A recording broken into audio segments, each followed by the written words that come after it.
guys! Welcome back to my channel. So today is July 28, 2024 and kami ni baby ay 34 weeks and 1 day na today. So ayan, medyo mabilis ang panahon, malaki na siya. Gagawin natin for today's video ay papakita ko sa inyo yung hospital bag ni baby, damit ko, saka niready kong damit para kay Jay. Grabe, nakakahingal. Grabe guys, hindi nyo alam kung gaano kainit ang nararamdaman ng isang buntis. Kahit naka-aircon, kahit sobrang lamig, sobrang init talaga. So ayun, ito na yung mga niready namin gamit ni Jay para sa amin tatlo nila baby. In case of emergency, kailangan naka-ready na talaga siya. So yun nga, kasi 34 weeks na ako and sabi nila possible daw na manganak ng mga 36 weeks pataas or 37 weeks pataas. So hindi natin alam kung kailan mangyayari yun. Kaya dapat naka-ready na talaga yung mga hospital bag. So ito yung mga bags na dadali namin. So yun nga, niready na namin siya kasi ilalagay na namin siya sa kotse. Para in case of, takbo na agad, di ba? Naka-ready na agad. So before tayo pumunta sa mga hospital bag namin, papakita ko muna sa inyo yung update ni baby at 34 weeks. Nagpa-ultrasound kami nung isang araw ata, I guess. Ayan, ito yung mom's book namin, dalawa ni baby. Ito yung bagong book daw, kaya ito yung naabutan ko. Diyan ililista lahat ng mga check-ups niya and yung mga re-reseta sa'yo ni Doc. July 6, so nung isang araw lang. And thank God, umikot na si baby. Kasi last ultrasound namin, April 2024, so nung April pa, so ilang months pa lang ako noon. 5 months pa lang ako noon. Ang findings noon kay baby, suhi siya. So, suhi means nauuna yung paa. So, yung paa na nandito sa ilalim, andito yung ulo niya. And nag-decide na kami nung time na yon. Nag-decide na ako para sa sarili ko na mag-CS ako kasi nga, suhi, ayoko naman i-take yung risk na mag-normal para lang maging normal delivery. Kaso nga lang, nasa risk naman si baby, diba? Kaya yun talaga, nag-pray talaga kami yung Jay na sana umikot siya. And yun din yung sign na hinihintay ko. So, sabi ko kay J-Rad, di ba nag-decide na ako na CS na ako. So, ayun, humingi ako ng sign. Sabi ko, pag suhi si baby sa next ultrasound ko, ibig magsi-CS talaga ako. Pero kapag umikot na si baby at hindi na siya suhi, ipupush ko ng normal, sis. Thank God talaga. Dahil nagpa-ultrasound ako at sabi ni doktora, ay umikot na daw si baby. Nakapwesto na siya, guys. Nandito na yung ulo niya. Ito na yung paa niya. Ayan, nakapwesto na siya. Means, anytime daw, niloko pa nga ako ng mga staff doon. Sabi, ay, anytime, pwede ka na mga anak. Nakapwesto na si baby. At saka nga pala, kaya nila sinabi yun, kasi yung bigat niya is tamang-tama na para sa normal delivery. Sabi nila, pwede ka na mga anak, ano nga sabi. Pero huwag muna, syempre, ipa-full term muna natin talaga si baby. Siguro mga at least 37 weeks pataas, gano'n. Kasi pag normal delivery, hihintayin mo na mag-labor ka. Hihintayin mo na pumutok yung panubigan mo and magbukas yung cervix mo. So pag CS naman, ikaw mamimili ng date kung kailan ka manganganak. 2.29 kilo. Sabi ng OB ko, huwag na daw ako magpalagpas ng 3 kilos dahil baka masasaryan ako mga sis. So, i-push natin ng normal yan. Mag-diet-diet na. So, let's move on sa ating hospital bag. Ang hospital bag natin ay hindi ko siya mapapakita lahat. Since si J-Rad ay nasa baba at naglilinis siya ng sala. Lilinis na yung sofa kasi nga para pagdating ni baby, malinis na yung buong bahay at wala na masyadong alikabok. Ito yung bag namin ni J-Rad. Ayan, kung nakikita niyo, di ba? Hirap na hirap ako. Ito yung bag namin dalawa ni Jay. Ayan, so hindi pa siya nasasarado kasi nga punong-puno pa siya. So, ito yung diaper ko. Ayan, sa akin to. Nagdala lang ako ng 3. Meron pa akong stock sa cabinet kaso nga lang. Ito lang dinala ko 3. So, siguro okay na siguro to. Unang zip bag. Ito yung sa akin. Ayan, nag-ready na ako ng pang-uwi. And meron akong pantulog na ni-ready. Ayan. Basta, ito lahat ng damit sa akin, lahat to. Lahat ng duster, ng dress, ng pajama set. 5 pieces yung dinala ko. Ayan, syempre, in case of emergency, diba? Alam ko ilang days kami doon. Ito naman yung KJ. Ayan, ito yung ni-ready ko para kay J-Rad. Dinalan ko siya ng 2 shorts. Hindi kasi siya ma-pants na lalaki. So, kahit anong pilit ko, kahit anong bili ko ng pantalon sa kanya, pang malakasang event lang na ginagamit, sa kapag mga importanteng lakad lang. So, yung dinala ko sa kanya, dalawang shorts. And ito naman yung mga t-shirts na niready ko. Dinalan ko siya ng 4 na t-shirt. Undies. Ayan, nandito lahat ng bra, panty, brief, chuchu, and one. Ano bang tawag dito? Diba, may mental block na ako. Ang sisa ko lang ba, yung pregnant pa lang, hindi pa ako nanganganak, pero grabe na ako ma-mental block ngayon. So, ayun, ito nga yung pad ni baby. Ayan, pee protector. Ayun na lang, yun yung nakalagay. Malaki siya. Hindi ako nakabili ng maliit kasi ayoko ng color niya.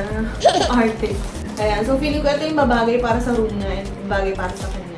So, dito namin nilagay sa travel bag kasi dito lang siya kakasya. Since ayoko tupiin sa gitna, baka masira. Ito naman yung mga extra ko. Ayan, mga toiletries ko sa ni J-Rad. May dala rin akong extra pads din na Charmy. Isang pack siya binili ko. Tapos, ito yung mga toiletries namin, dalawa ni Jay. Ayan, dito yung toothbrush, shampoo, conditioner, toothpaste, gano'n.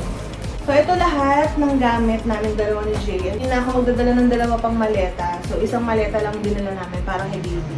Itong bag dito na maliit ay super cute. Hindi naman siya sobrang liit. Pero ito siya, ayan, binili namin to sa SM. Diba? Sobrang cute niya. Kinaganda ng bag na to mga sis.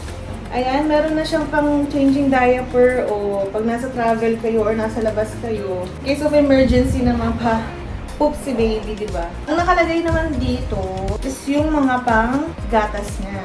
Ito yung tumbler niya. Bumili kami sa Aqua Flask.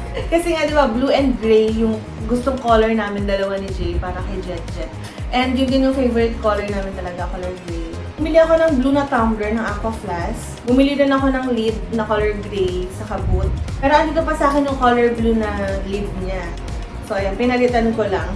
Kasi, ang kinaganda kasi nito, meron siyang, ayan yun, may sipsipan. 2 years old na siya, at marunong na siyang sumipsip sa straw. Ayan, meron na siya. Hindi na siya mahihirapan. Ayan. Kasi yung lid nito, wala siyang ganito, wala siyang straw. So, ayan, dito namin lalagay yung water niya. And then, ito, lagay ng gatas. In case na wala rin akong milk. Pero sana, I'm hoping na meron milk, meron tayong milk. So, ito yung lagayan ng milk niya. Nabili ko rin to sa SM Department Store. So, meron na siyang scoop na kasama. Ang cute! Ayan, so meron din siyang may takip siya para sa mismong gatas talaga. And then, nandito na rin yung dalawang bottle. Ayan. Sa SM Department Store din namin to binili. Sa Aven. Ito yung kasama niya, panglinis ng bottle. Ito yung maleta ko, papakita ko sa inyo. Ayan, ito yung maleta ko. Ayan, dito lahat ng gamit ni Baby Jet. Ayan, nalagay ko na lang dito yung itsura ng loob ng maleta. Ayan. Hindi ko na siya na-picturean, hindi ko rin siya na-videohan habang inaayos namin. Kasi nga, nagmamadali kami. Kasi nga, dami namin naaayusin. Mga nakalagay dyan is yung receiving clothes ni baby. Going home niya, susuotin, another extra clothes ulit, tapos yung mga towel niya, lampin, big kiss, gano'n. Basta kumpleto na siya, super complete na siya talaga. Every set ng damit ni baby, puro naka-zipper lahat, naka-zip bag. Para hindi mahirapan si Jay pag naghanap siya ng damit ni baby. Hindi na siya magtatanong-tanong sa kanya, anong gagamitin ni baby pa uwi? Anong gagamitin ni baby pag-receive sa kanya, gano'n. So, ando na lahat. Ayan, bumili ako sa Shopee na mga stickers, dinikit ko sa zip bag niya. So, pipili lang kayo ng design doon. Tapos, ando na rin yung guide kung ano-ano yung mga kailangan niya. So, next naman is mga essentials ni baby. Ayan. Dalawa yung ganito niya. Alcohol. Ayan. Baby oil. Yung mga powders. So, petroleum gel. Sukulay. Shampoo niya. Nagdala ko ng 4 na pack na tissue. Wipes ko. May wipes din ako dito kasi kailangan ko rin ng wipes. In case na hindi pa ako makaligo. Nagdala rin ako ng wipes ko para malinis pa rin tayo, diba? So, meron siyang thermometer and alcohol for baby na to. Ito, pwede na to sa bata kasi. Ayan. Ayan. Nagdala ako ng cotton balls. So, nilinis ko na siya itong lagay na to. Dito ko na nilagay yung mga cotton balls. Para hindi na bulky masyado yung bag. Tiny buds na cotton pads. And then, syempre, wipes ni baby. Nagdala ako ng 2 pack of manzanilla. May pads din siya. Ito yung para sa, sa Dylan. Hindi ko alam kung kailangan niya na to, pero at least nagdala lang ako. Ito yung sample niya. Ay, ito yung sample ng sticker na nakalagay sa mga pouch ni baby. So, ito na yung last bag ko, last bag namin. Niready ko na rin yung mga documents para hindi mahirapan. Kapalitan ko pa siya ng blue, nandun sa baba yung clear book o packet ko pa lang kay Jay. Nililipat ko siya sa color blue kasi nga, it's baby boy. Ito, inedit ko siya para hindi rin mahirapan sila sa spelling ng name ni baby. So, ayan, baby's name, Jet Madison Lico Cojoba. Tapos, mother's name, pangalan ko, pangalan ni Jay. Inedit ko siya sa Canva. Tapos, pinaprint ko kay Jay. Second page, ayan, hit ready ni baby.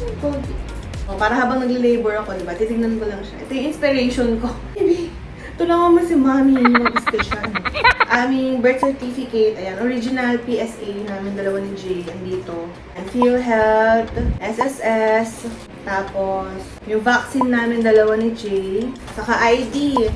Ayan, lahat ng ID namin dalawa ni Jay, pinagsama ko na, lahat ng valid ID and naka-xerox na ID namin dalawa ni Jay. So, lahat ng records ko ng ultrasound, nilagay ko na rin siya dito kasi nga baka hingin ko. Pinagsama-sama ko lahat siya dito. Tapos, nilagyan ko na lang siya ng date kung kailan siya tinake. Nilagyan ko rin siya ng clip para hindi siya sumabog. So, lahat ng ultrasound ko nandito from the start. And then, ayan. Ito lahat ng nireseta sa akin ni Doc.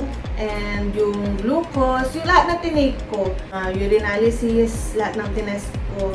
Nandito rin yung mga resibo. Kasi mga moms, kailangan nyo rin daw i-ready lahat ng reseta sa inyo ng OB nyo. Simula sa pinaka-umpisang check-up nyo. Kung ano yung unang nireseta niya sa inyo hanggang sa mga anak kayo. Kailangan ata nila malaman nyo. Maganda na rin naka-ready, di ba? Para pag tinanong ka nila, hindi ka yung groggy ka na hindi mo masagot kung ano.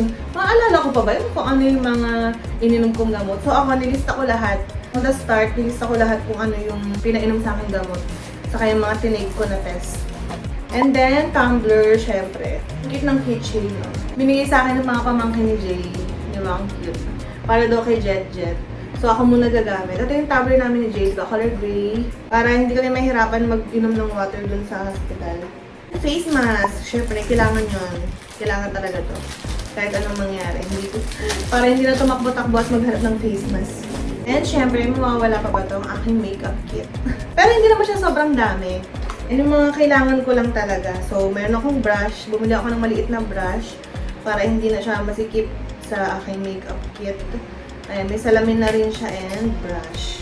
Moisturizer para hindi mag-dry yung skin. Clip ng buhok.